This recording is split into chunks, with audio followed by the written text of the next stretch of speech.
Bonjour à tous, ravi de vous retrouver une nouvelle fois sur la chaîne du cabinet Saucic. Aujourd'hui, je vais vous répondre à une question: combien faut-il faire de bénéfices pour gagner 10 000 € net par mois? Voilà, c'est une question qu'on me pose parfois. Vous allez voir, c'est pas très compliqué à avoir la solution, mais ça va vous permettre de comprendre un peu les mécanismes d'imposition. Aujourd'hui, on va voir déjà pour la SASU. Pour la SASU, combien faut faire de bénéfices pour toucher 10 000 €? Je vous donne le résultat, on va le faire à l'envers, vous verrez, ça sera plus simple. Alors pour gagner 10 000 € net par mois, c'est-à-dire 120 000 € par an, puisque les impôts, en fait, ils se calculent sur l'année, donc il faut faire un calcul annuel. Donc si vous avez des revenus de 120 000 € net, ça veut dire que vous gagnez 10 000 € net par mois, et pour avoir 120 000 € de revenus net, faut que votre société elle fasse environ 220 000 € de bénéfices. Donc 220 000 € de bénéfices, à la fin, il va vous rester 120 000 €. Comment ça s'explique? Donc sur ces 220 000 € de bénéfices, la société, elle va payer son impôt sur les bénéfices. L'impôt société jusqu'à 42 500, il est égal à 15%, et au-delà, il est à 25%. Ça fait que sur les 223 000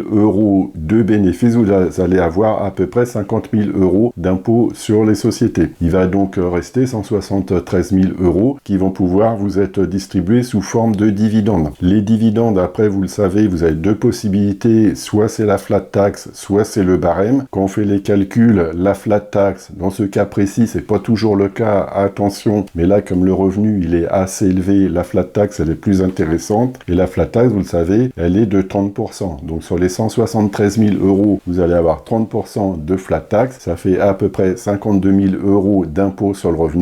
Il va donc vous rester 120 000 € net par an, soit 10 000 € net par mois. Voilà, donc il faut avoir à peu près cet ordre de grandeur-là, 220 000 € de bénéfices. Il va vous rester 120 000 €, ça en fait un peu plus de la moitié. C'est un peu logique, puisqu'il y a 30% d'impôt sur le revenu et entre 15 et 25% d'impôt sur les sociétés. Dans une autre vidéo, c'est ça qui va être intéressant, c'est voir si vous êtes en entreprise individuelle ou en EURL, combien il vous resterait, puisque en EURL ou en entreprise individuelle, vous savez, il y a des cotisations sociales, alors que là, on a fait le cas où vous optimisez en fait le net qui vous reste dans la poche, c'est-à-dire vous payez un minimum de cotisations, vous payez que les prélèvements sociaux en fait, CSG, CRDS, dans les 30%, il y a des prélèvements sociaux. Alors on va voir dans une autre vidéo, justement, ça peut être intéressant, si vous étiez en entreprise individuelle, combien il vous resterait net dans la poche avec un bénéfice de 223 000 €. Voilà, donc je vous donne rendez-vous à une prochaine vidéo. N'hésitez pas à liker, à faire des commentaires si c'est pas clair, je vous répondrai et je vous dis à très bientôt.